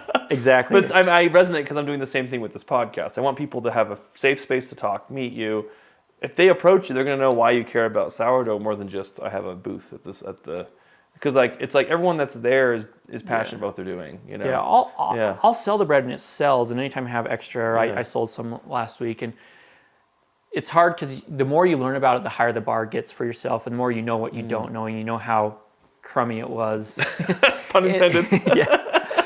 Many, but it's hard sometimes because I know what I'm capable of, but I don't have the time to do it exactly this, right? Or I don't have the time or the balance in my weekly schedule to make it happen. But at the same time, I'd rather get the bread to the people, and I'd rather they eat healthy bread and have that option. So sometime when you get the funds together, we'll take over the Ridge Cafe and we'll run a sourdough brunch operation there. We could stream it. Just get a fundraiser started right now. And I will do that full time. I think inevitably, like within a decade or so, it leads to doing something full time with it. I just don't want to like force myself into anything or over rotate. Yeah. Let it ferment on its own. Yes, exactly. You get it. Yeah, it's an art. Well, thank you for coming on. I feel like we got so much covered. I'm going to keep it all in because it's all. Yeah, feel free to cut it down to like 3 minutes. It's just you. Hi, I like the handle. It's like 2 minutes long. Well, I want if you can just reassure people, it's not a scary experience going on this podcast. Hopefully. Oh, come on! My wife should come on soon. She can tell you her stories of 2 years ago when she moved here, and we couldn't even open our garage. We came in from the beaches of Rio de Janeiro. It was summer there. January, that wild winter, and you couldn't open the garage door, and it was like midnight. Was it her first time in Suncrest? No, but it was when she had committed to living here. Wow. And so you'll have to get a hard her sell. stories. And she also does have her own little business. She'll sell at the markets the Brazilian brigadeiros, Brazilian truffles. Then my daughter will sell the macarons and stuff. Let's have her on. I would love her. Bring my daughter on. Let's get them both on. Yeah, that'd be fun. That'd be fun. Let's do it. But there's a lot of people that should come. I know who they are. I'll help you get them here. Yeah. Well, it's just like the sourdough thing. I want people to have a place to meet people, and like it's fun. It's fun to know that we all live here, and like everybody that lives in Suncrest is like motivated to be. It's like the snow makes you have to be motivated to stay. Yeah. So everyone that's staying is motivated with something else. You know, there's something else underlying that's like why they're here, and I love it. I love the passion people have that live here. You know? There's a handful of people that I know live in Suncrest that I've like hyped groups up to the top of Lone Peak. Yeah. And I met them for the first time up there. Really? Like as a group and stuff. So like it's so cool. That's our mountain, by the way. We claim Lone Peak belongs to Suncrest, if you didn't know. Yeah, we look at it the most. We have the most hours looking at it. And we spend a lot of time there. So. I can see it through this chair on the porch. I can stare at it. And like I'll just catch myself just staring. Did you see the northern lights? I couldn't see them with my eyes, but I could see them with my camera. But I was like, that's like everybody. I went out on the trail like at 2 a.m. the first time, and I was in tears. It was. You saw it with your eyes? Mm-hmm. Yeah, you can almost feel it / see it, but then if you take a few pictures, you can appreciate sort of how it comes together. Where it is. Yeah. But twice I've seen it. The first time I could see it more with the eyes, a little bit of green. Yeah. But it's sort of like. Really. It's got waves to it. Because you're away from the lights from the city, you can get above and you can. Yeah, but you'll see it enough to know where to point your camera, but then you do the long night exposure, and you're like, whoa. I need to go do it. I don't know if they're gonna happen again, but I'll have to try it on the mountain. If it comes in again, Let me know. I just go out on Lupine trails where I just go out with it. Yeah. I just barefoot in the middle of the night. Barefoot? Yeah. Because it came and I was seeing it, I'm like, I gotta go now, and I just went. And wow. But it was the cool. commitment. Yeah. Yeah, but that's our mountain, by the way. It's ours. Yeah. Okay, thanks. Thanks, guys. Bye, I don't know how to everybody. end these, but we'll cut it there. See you. Thanks, man. Yeah.